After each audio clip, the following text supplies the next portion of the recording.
தெரில, ஒரு ராஜா காயின் அவங்களுடைய அந்த இடத்துல வந்து அவங்க எவ்வளோ திமிராக இருப்பாங்க, எவ்வளோ ஆணவம் இதெல்லாம் சொல்லுவாங்களோ அது எல்லாமே அடக்கி அவங்க வளர்த்துருக்காங்க, அதெல்லாம் காமிச்சு. ஸோ அதனால தான் அந்த வெளிப்பாடாக அப்படி காமிச்சிருக்காங்க.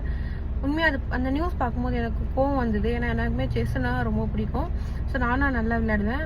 நீ ஜெயிச்சிட்டேன்னா அந்த ஆணவத்தை வந்து நீ விளையாடுற செஸ் போர்டில் தான் காமிக்கணுமா அப்படின்ட்டு என்னோட கேள்வி இருந்தது. என் ஹஸ்பண்ட் கிட்ட கூட சொல்லி திட்டின்னு இருந்தேன், எப்படி இருக்காங்க அப்படின்னு சொல்லிட்டு. ஸோ அந்த செஸ் போர்டு தான் இந்த லெவலில் அவங்கள கூட்டு வந்தது.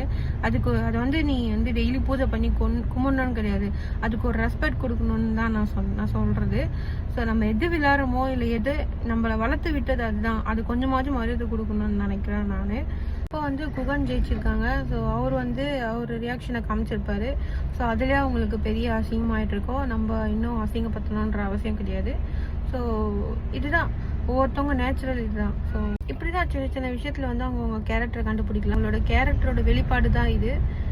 ஸோ அவங்கள அப்படி வளர்த்துருக்காங்க, இவங்களும் இப்படி வளர்த்துருக்காங்க. டிஃப்ரென்ஸ் இதுலேருந்தே தெரியும், எந்த இடத்துல எப்படி இருக்கணும், எந்த லெவலுக்கு போனால் எப்படி இருக்கணும் அப்படின்னு சொல்லிட்டு தெரியாதவங்க பார்த்து கற்றுக்கோங்க. கேம்ஸில் உங்களுக்கு என்ன கேம் ரொம்ப பிடிக்கும்னு கமெண்ட்டில் சொல்லுங்கள். எனக்கு செஸ் போர்டு ரொம்ப பிடிக்கும். எனக்கு அதில் ரொம்ப இன்ட்ரெஸ்ட்டு. ஸ்கூல் டைம்லலாம் நிறைய டைம் விளையாடிருக்கேன். ஸோ இப்போவுமே டைம் கிடைக்கும்போது ஃபோனில் விளையாடுவேன். ஸோ ரொம்ப ரொம்ப சூப்பராக இருக்கும். அது மைண்டு தான் ஃபுல்லாமே இது பண்ணுறதுனால ரொம்ப பிடிக்கும் எனக்கு.